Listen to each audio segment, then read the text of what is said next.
I would say one of my highest highs was when we were playing in Sanya, China for the Collegiate World Championship, and we beat Jime, the Chinese team that beat us in the World Finals in Hong Kong about 6 months prior.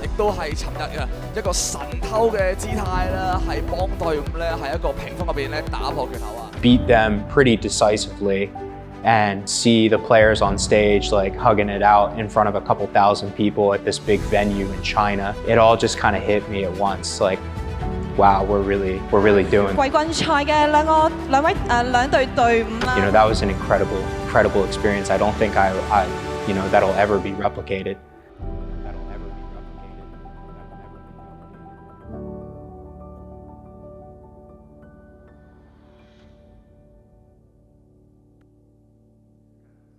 Is this something that you thought your life would take you to? No.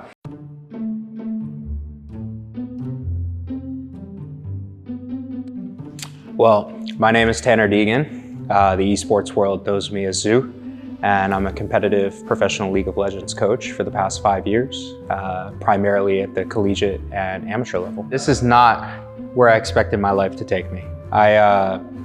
It's funny because there was a couple different avenues that I thought I would end up. You know, growing up, obviously played a lot of sports. I knew I was never going to be a professional athlete, but then I got involved in music at a pretty young age, and music is what really took over my life for a long time. My parents were incredibly supportive. They wanted me to go into music, and I went to college to be a music teacher. So, you know, that was my focus for a long time. And then once the music school really stopped being fun and I started to lose a lot of passion for what I was doing, League just took over. And you know, League took over at that point, and you know, for the 3-4 years I wasn't a pro, I was also really into like cooking, and I thought I was going to be working in kitchens and working as a chef, you know, helping make people happy. Honestly, League came to me just in a really spontaneous way. I was playing Warcraft 3 and the beta popped up in the client. I come from a background of like playing team-oriented sports, so a team-oriented video game seemed like a lot of fun to me. You know, so just downloaded the beta and gave it a go. Played with some friends, you know, laptops in the basement, the whole 9 yards. And you know, just love-hate relationship with it for a few years, and then just came back to it once I stopped competing in other things. Funny, the first team that I ever really played on seriously was, I just played on an amateur team, really, you know, pretty low level, like diamond level. And Kays was on my team, now the head scout for TSM. He was my support, and we would get mad at him because he wouldn't engage enough on Alistair, which is hilarious. But you know, that was back in like 2014, 2015. But the first team I ever worked for at a professional level was Tempo Storm. I started working for them in May of 2017, and I got to work with people that I really looked up to. People like LS, for example, and worked with great players like Selfie and Wiggly and Sheep and Freeze, who's now at 100 Thieves.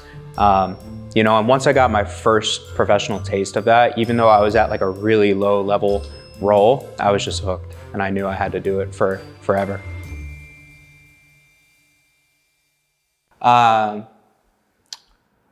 Yeah, Maryville was definitely a special experience. It was incredibly valuable.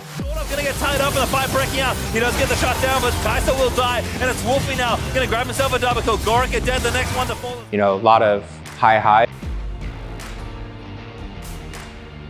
and a lot of low lows. What you guys are doing, but just make sure to, like, once we get that gold lead, really double down. You know, but at the end of the day, you learn from all of them.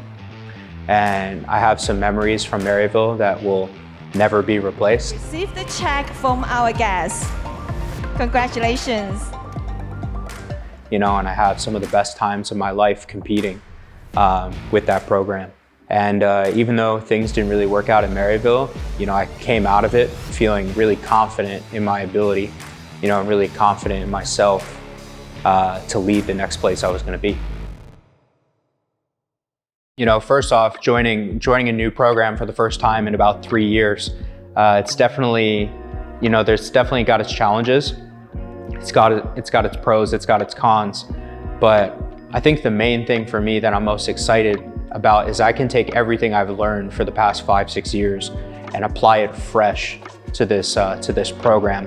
Coming into Harrisburg, I would say that Harrisburg in the past couple of years definitely hasn't gotten the results that they were looking for. Coming into this team and coming into this program, they absolutely have the pieces to make everything work. And really just for me coming in, you know, I'm brought in because of the way that I approach a program being built, team functioning, leadership, all that stuff. So for me, it's not really about doing anything too crazy. It's just about taking these fully capable pieces and just putting it into a system that works. And you know, I think cohesive, consistent, and concrete is the name of the game. And I definitely think that we can have a lot of improvement as a team and as a program. Taking my next step with Harrisburg, you know, the next big step in my career, I'm definitely looking forward to spending this time in my career to focus on developing, you know, a well-rounded winning culture, a culture based on, you know, authentic improvement, both in and out of the game. I think the earlier in your career you are, the more you're results oriented. And I think having now been in the collegiate space for a while, having won some titles, won some tournaments, you know, done some good, made some mistakes, I feel like this next step for me is really about solidifying everything else of what it means to be, you know, a good collegiate program, having good outreach, having, you know, good academics, having, you know, supportive team structure, having, you know, community involvement, all that sort of stuff. So for me, at this point in my career, I'm just really looking to level up myself as a leader. And, you know, if I do that, then it will reflect in the program.